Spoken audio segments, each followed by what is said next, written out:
right, welcome Algebra 1. Let's try this. So I believe our last assignment was 9-6. Let me track this down. 9-6, solving quadratic equations by factoring. Okay, so we've done the factoring part of this already.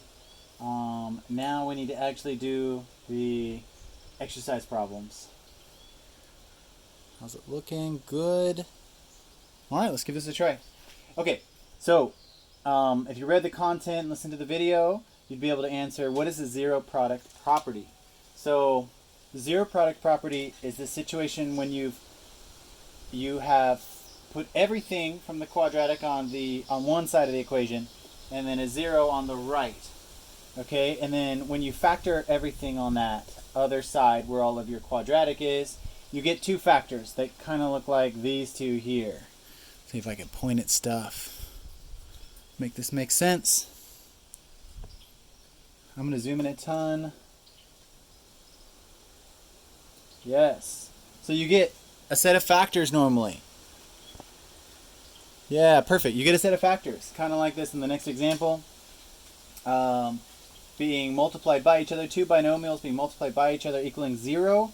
So then what you could say is, you could say theoretically, let's go like x plus a, and let's say like x plus b, just as a general example, equals 0. So now, you could say that if one of these is equal to 0, then the other one must also be equal to 0, right? So that's how this pairs up. So you could say, let's set one of these factors equal to 0, and also set the other factor equal to 0. That's how this works. So you would say x plus a equals 0, and you'd say x plus b equals 0. Cool. Hopefully you can all see that okay. Maybe it's a little better. Okay, great. That is a zero product property. It just means that if you get in a situation with factors, you can set them equal to 0. You can set each individual factor equal to 0. That helps with finding the solutions to the problem, finding your zeros. All right. Let's look at number 2 now. Use a zero product property to solve each of the following equations. So what do we get here? This is pretty straightforward. We just need to say x plus 2 equals 0 and x minus 4 equals 0. We set each of the factors to 0. We move this to the other side. You get x equals negative 2 and x equals 4. Okay, that was 2a. There's 2b. So x minus 6 equals 0 and x minus 5 equals 0. So you would get for the first one, x equals 6. And you would get for the other one, x equals 5. All right, good. There's 2b.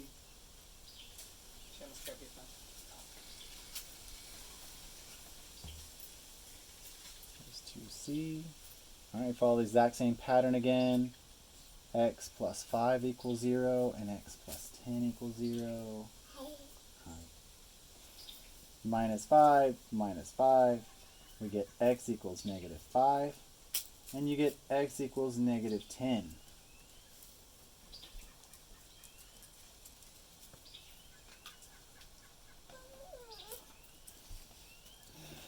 Okay, here's 2d.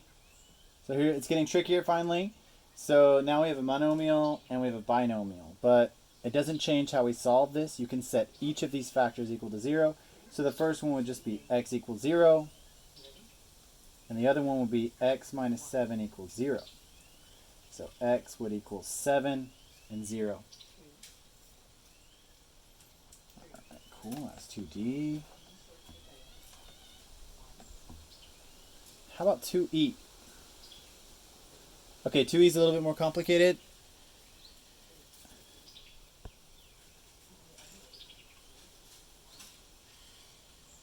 Nice. Okay, 2e is a touch more complicated. Let's play around with this. So we can set each factor equal to 0. Let's do that real fast. So 3x plus 6 equals 0, and 2x minus 4 equals 0. So move the 6 over, 3x equals negative 6, x equals negative 6 thirds, which is negative 2. We ran out of space a touch. So let's use that up. Okay. And the other one for 2e was 2x minus 4 equals 0. So we would say 2x equals 4. We would add 4 to both sides. Divide by 2, x equals 2. Okay, interesting. So it could be negative 2 or 2 on that one. That was 2e. All right, great. So hopefully these are pretty easy for you so far. So number 3, all they've done is walk this process back one step. And now they want you to factor this and use the zero product property. So let's do that. Let's go 3a. How do we factor this guy? So let's break this into 2 factors. And let's set it equal to 0. So how should we factor this? So we've got 12 over here. So what do we want to do? 12 and 1? No, it doesn't work. 2 and 6? No, does not work. 3 and 4? Does not work. What else could work? We've got 4 in the middle. It's kind of complicated. What if we did... Oh, 6 and 2. Yeah, I skipped over that too fast. So let's try 6 and 2. So x, and we know that one of them is 6 and one of them is 2. Right, if we subtracted 6 and 2, we would get a 4 in the middle. And because the 4 is positive, the 6 has to be positive, and the 2 has to be negative. That would give us the correct thing. Okay, great. We set these equal to 0. X plus 6 equals 0. X minus 2 equals 0. X equals negative 6, and x equals 2. All right, that's the very first one. That was 3a. Just kind of running through these problems. This is just good practice in factoring, good practice in setting everything equal to 0. 3b.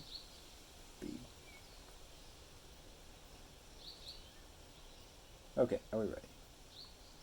So let's factor this guy again. We're going to get, okay, we have 9 here, with negative 9. So what should we break this into? It has to be, what, 9 and 1. That's the only way we could get an 8 in the middle, right? We're going to have to subtract them. And because the middle term is negative, that means the 9, the larger of the two terms, must be negative, and the smaller must be positive. Boom, there you go. So then we get x equals 9 from this term, and we get x equals negative 1 from this term. I skipped the algebra on this one just because you've probably done it a bunch of times up to this point. So I set both of these guys equal to 0, and I solved for the unknown. All right, that was 3b. How about 3c? 3c looks like this. Again, factor, factor, factor. Okay, so they played around with the c term here. So the c term, remember we need the zeros down this right side. So that means we need to pull the c term back in. And if we pulled it in, we would get a positive 6 on the left-hand side. So if we had a positive 6 as our c term, what could possibly be a factor? It would have to be 6 and 1 again. So we have x, 6, 1. I'm going to change colors. What's the signage? So again, if this comes over, this negative 6 comes over, it would be a positive 6. And then if we are subtracting these guys, let's see. Oh, interesting. This may not work out. Is there any other factors of 6 that we could use? 6 and 1. 2 and 3. Ah, there it is. So it's not 6 and 1. But we need to sum these and not subtract them, which means they both need to be negative so that we would get a positive 6 when this comes over. Does that make sense? Let me maybe write that out just so that's nice and clear. So 3c looks like this. It's going to be x squared minus 5x plus 6. Okay, so here is this factored form for that. And let's double check it. So we get a negative 3, negative 2, negative 5 in the middle, and we get our positive 6. Okay, this does work. And then from this factor, we get an x equals 2. And from this one, we get an x equals 3. All right, that was 3c. Let's look at that.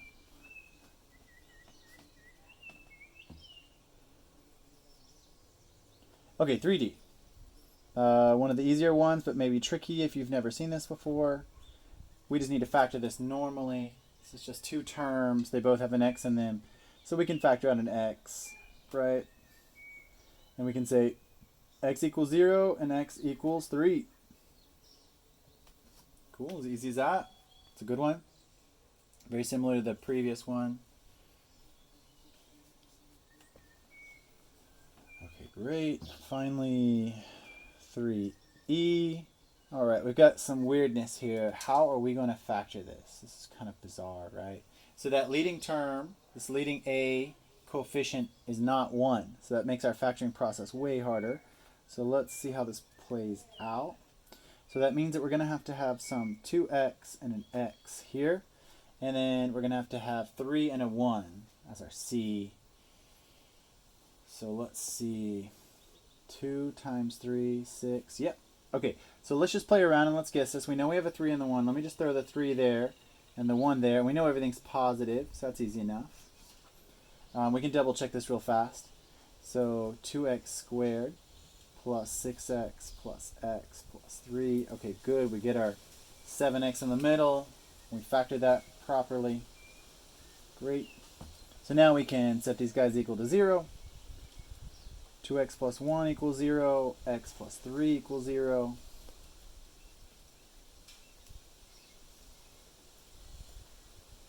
All right. 2x equals negative 1. X equals negative 1/2. X equals negative 3. There's our two answers.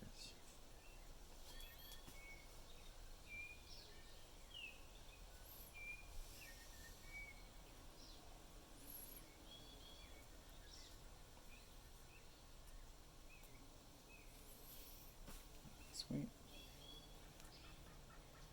All right, that was the end of number 3.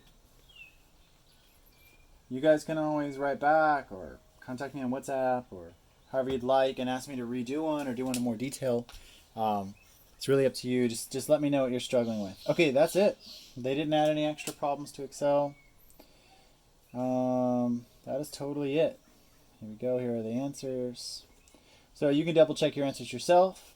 Let me know. That was the solutions to exercise problems 9-6. Good luck. And please let me know if you need help.